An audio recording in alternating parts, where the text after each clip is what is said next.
bonjour à un quart d'heure, 20 minutes des boulevards bordelais, une chartreuse du XVIIIe siècle, 1730-1734, dans le plus pur style néoclassique, pur et austère de ces chartreuses. Ici, nous sommes à la Lagune, la Lagune. On est à quelques encablures du fleuve qui se change en estuaire, la Garonne en Gironde. On est sur des croupes de graves. On est sur une propriété viticole qui a été classée en 1855. Autant dire que nous sommes ici dans l'appellation Haut-Médoc, mais nous sommes dans l'excellence. Le vignoble vient de loin. Il est aujourd'hui dirigé par une jeune femme, à peine plus de 30 ans. Elle s'appelle Caroline Fray. Elle est originaire de Champagne, mais elle est sortie major de l'école, de l'université d'œnologie de Bordeaux. Autant dire qu'on peut lui faire confiance.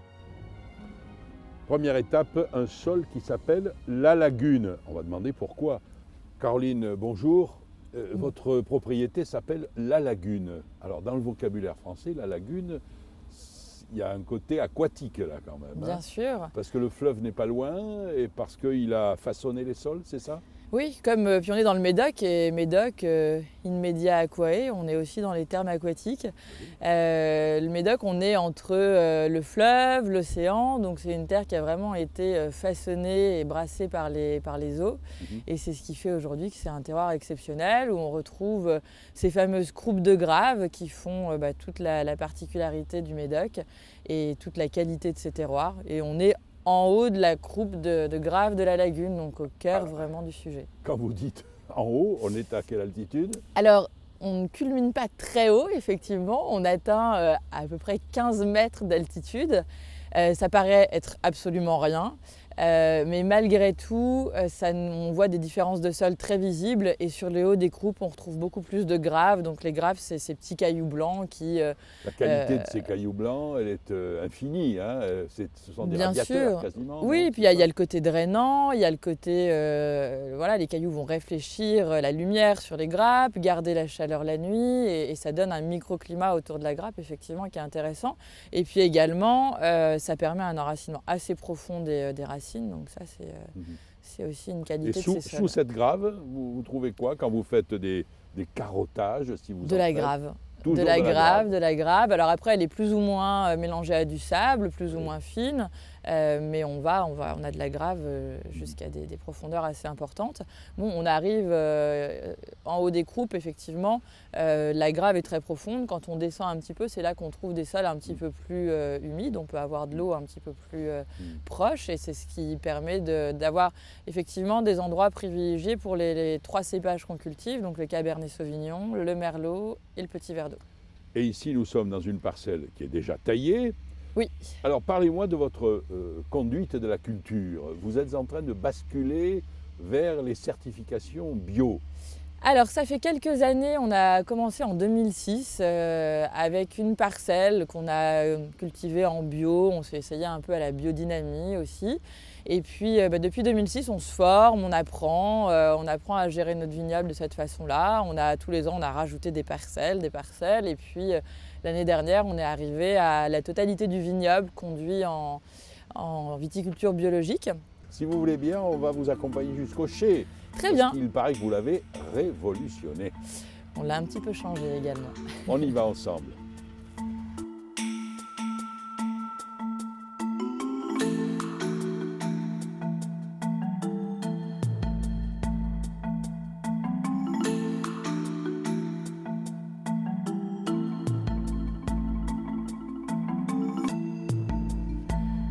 Caroline Fray nous a accompagnés jusqu'au chai à barriques. Caroline Fray dirige la propriété de la Lagune.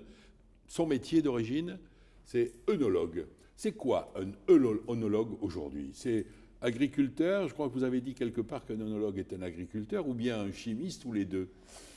Chacun en fait un peu ce qu'il veut en fait de sa formation d'œnologie. C'est vrai que ça ouvre pas mal de portes. Moi aujourd'hui, pour moi œnologue, Oui, c'est ça, c'est agriculteur parce qu'on passe quand même la majorité de notre temps dans les vignes.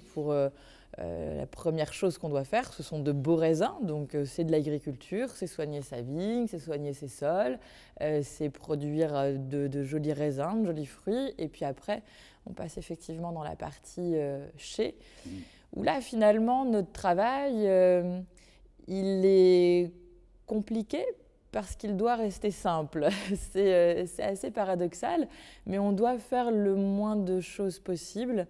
Et alors qu'on serait tenté parfois de faire tout un tas d'essais, de se compliquer un peu la vie, mais au contraire, on doit rester assez en retrait et laisser ces raisins s'exprimer dans la cuve et après pendant l'élevage. Alors la cuve, en arrivant ici, il y a maintenant un peu plus de 10 ans, vous avez imaginé une petite révolution dans le cuvier qu'on a juste avant qu'on traverse, avant de venir ici au Chiabary. C'est quoi votre changement ? Ça paraît être une révolution parce que le cuvier est assez spectaculaire, mais en fait, dans la vinification et dans le travail en lui-même, on n'a amené que des choses très simples qui ont facilité déjà le travail, qui ont permis de mieux séparer les parcelles, les cépages, les terroirs, de mieux travailler pendant les vinifications, mais toujours en restant finalement très peu interventionniste. Mais oui, il est spectaculaire parce qu'il est très beau, il a une jolie cuve en inox, mais la vraie révolution du travail, elle s'est quand même faite dans la vigne plutôt. Eh bien, c'est peut-être le bon endroit et le bon moment pour dire un mot de la famille Frey. Le papa de Caroline Frey, avec qui nous visitons la lagune depuis tout à l'heure, et nous allons continuer avec elle au labo. Le papa était spécialiste de l'immobilier commercial autour des villes grandes et moyennes. Et il l'est toujours d'ailleurs, la famille l'est toujours. C'est une famille originaire de Champagne. Et bon, ben voilà, l'immobilier commercial autour des villes, ça génère,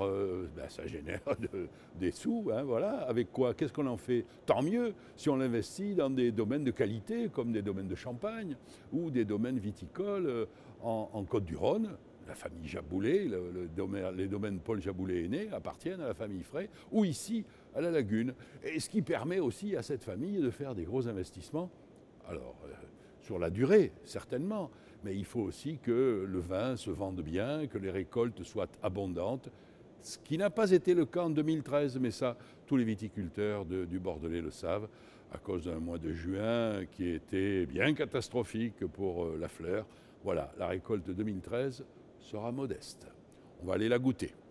On va commencer à travailler, effectivement. Donc là, on est sur les 2013 qui viennent pour la plupart de finir leur fermentation malolactique, c'est la deuxième fermentation.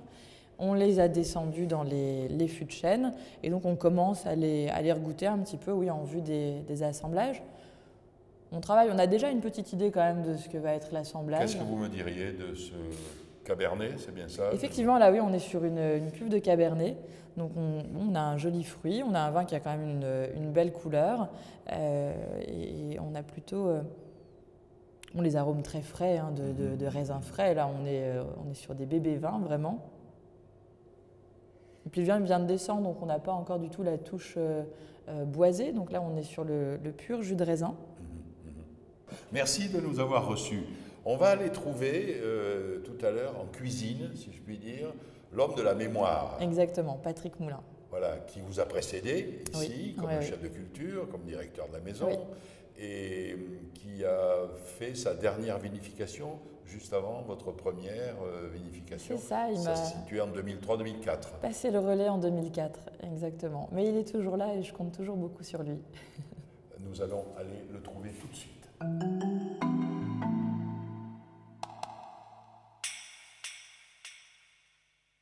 Monsieur Patrick Moulin, c'est vraiment le bon moment, juste avant de passer la table, n'est-ce pas, que j'opère la mémoire de la lagune, puisque vous êtes la mémoire actuelle de la lagune. Ça fait 40 ans que vous êtes là. Oui, 42 même. 42, on va dire. Vous êtes entré comme chef de culture ou comme ouvrier de chai? Non, je suis rentré ici, moi, comme simple... Je suis venu faire les vendanges en 70, oui. Voilà, c'est tout simple. Et je faisais des études de droit à l'époque. Et ça ne me tentait pas du tout, le droit. Et moi, je voulais travailler dehors, je voulais être libre et tout ça. Et j'expliquais à mes parents que, bon, Moi, je voulais travailler dehors, je voulais faire de la culture. Enfin, j'ai idéalisé l'agriculture un peu. Et donc, je suis rentré, après les vendanges de 1970, à la Lagune comme simple ouvrier agricole. Voilà. Mais depuis, vous avez fait du chemin Depuis, j'ai fait du chemin, mais j'ai appris tout mon métier, comme ça se fait peut-être plus maintenant, avec le personnel. J'ai appris à tailler, j'ai appris à vinifier, j'ai appris... Bon, j'ai eu de bons professeurs aussi. Hein. Combien vous avez eu de propriétaires ici?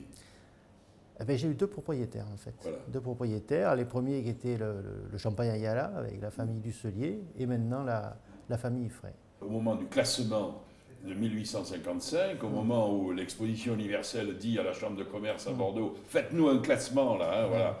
Alors bon, on fait un classement selon les prix, hein, à l'époque. Exactement. Voilà. Exactement. Et la Lagune se retrouve dans le classement. Et la Lagune se retrouve dans le classement, et à l'époque, c'est Cécile Daubonne qui est propriétaire en 1855 du domaine, et elle qui a beaucoup œuvré pour le moderniser, pour planter des vignes avec ses enfants. En 40 ans, vous voyez que Caroline Frey garde cette caractéristique. Ah, tout à fait. Je crois qu'elle a eu l'extrême intelligence on a beaucoup parlé, je pense, quand elle est arrivée, mais de comprendre la Lagune. Je crois que si on ne comprend pas un terroir, si on ne comprend pas une propriété, on ne réussit pas. Et puis bon, je crois qu'il faut être... Elle est comme moi passionnée. C'est un métier, si on n'est pas passionné, c'est même pas la peine de le faire, parce que il y a des joies, mais il y a aussi beaucoup de... Ben, par exemple, 2013, c'est une année... 2013, ça fait partie des années qui ne Voilà. sont pas faciles, qu'il faut accepter, qu'il faut réussir. Je prends congé de Caroline Frey, de Pascal Baudry, de toutes leurs équipes, de ce vignoble, de ce sol. Nous étions au château La Lagune. Allez, au nord, c'est à 4 km de Margaux. Au sud, c'est à 15 km des boulevards. Et puis le vin, vous le trouvez où? Chez les cavistes, avec modération.